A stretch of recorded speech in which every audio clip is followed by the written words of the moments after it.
Hi guys, this is Anne. I'm going to show you how to sprout buckwheat. Buckwheat is actually a seed. It's a good alternative for people who have gluten allergies. So I'll just put cover water into the buckwheat, and I'll only soak it for 15 minutes because buckwheat actually absorbs water very fast. So if you soak it for more than 15 or more than 15 to 20 minutes, it becomes gelatinous and disgusting. Becomes difficult to deal with. So yeah, I'm going to do that, and you have to make sure you use good quality water, and I'll soak it, then rinse it twice or 3 times until it's completely clean. And yeah, it's good for pizza bases, breads, cakes, and cookies, especially in road desserts. It's actually awesome, so it's not heavy. And yeah, so I'll just wait for 15 to 20 minutes. Okay guys, it has been 20 minutes after soaking the buckwheat. So I'm just going to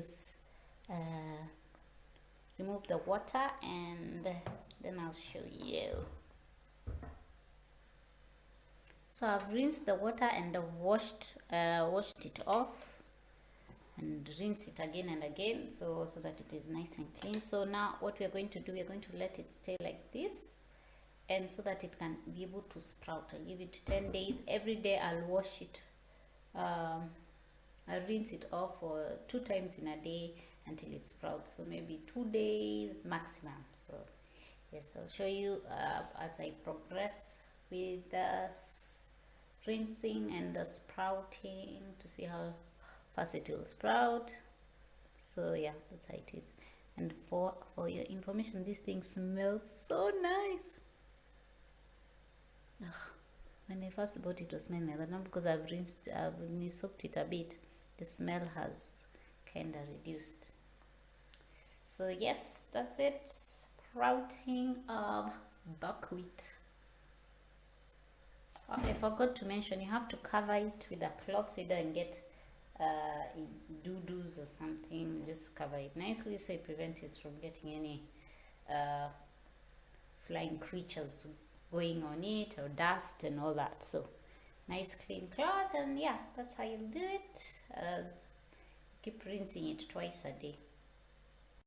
So now here are the buckwheats after this, just the second day in the morning. They have sprouted. You wait for something to do what you want, and then it actually happens. It's like so exciting. So here they are. They have sprouted. You're like, woohoo! They have sprouted. Anyway, so now what I'll do, I'll just put them in the tray and dry, and put them in the dehydrator and dry them for a few hours. I'll put them in the dehydrator for 10 to 12 hours until they are completely dry. Okay guys, here are the buckwheat, the sprouted buckwheat. You'll just see them with little dried sprouts. The sprouts, oh my,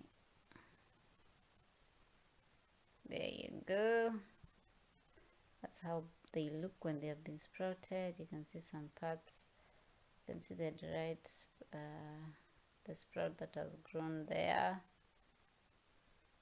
So that's how they look when they have been sprouted and dehydrated. So that is how it looks. Very, very nice. Better digestion. It's this a kind of, it's a seed that you use so that you can make your desserts, your cakes, your breads less dense with the nuts. So you use this as an alternative. You can use this. You can use quinoa.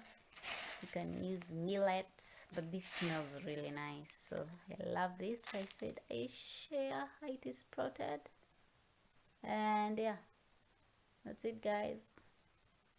Thanks for watching, and subscribe for more videos like this, and see you in the next ones.